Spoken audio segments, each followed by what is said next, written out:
Hi, உங்கள் திருநெல்வேலி மீனவன். இது நான் வேலை பார்க்குற ஊர் தருவைக்குளம், தூத்துக்குடி தருவைக்குளம். இதுதான் பாலம் பார்த்துக்கிடுங்க. போட்டு கட்டுற இடம், மீன் இறக்குறது எல்லாமே இங்கே தான். இன்றைக்கி தான் வந்தோம். 25 நாள் கழித்து வந்திருக்கோம் பார்த்துடுங்க. ஒரு மாதம் கரெக்டாக கடல் பார்த்துட்டு இன்றைக்கி தான் வந்து இறங்கியிருக்கோம். மீன் இறக்கலை, இன்னும் இறக்க போகிறோம். அந்த இருக்கு பற்றிலா, அது வந்து புது போட்டு செய்கிற இடம்.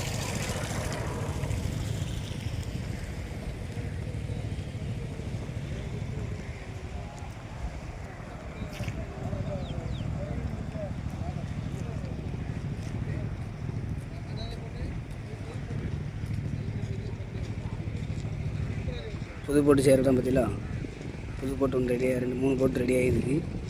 ரெடி பண்ணிகிட்டு இருக்காங்க. புது போட்டு ரெடி பண்ணிகிட்டு இருக்காங்க. நம்ம தான் மீன் இறக்குவோம். இறக்கிட்டு தான் திருநெல்வேலிக்கு கிளம்பணும்.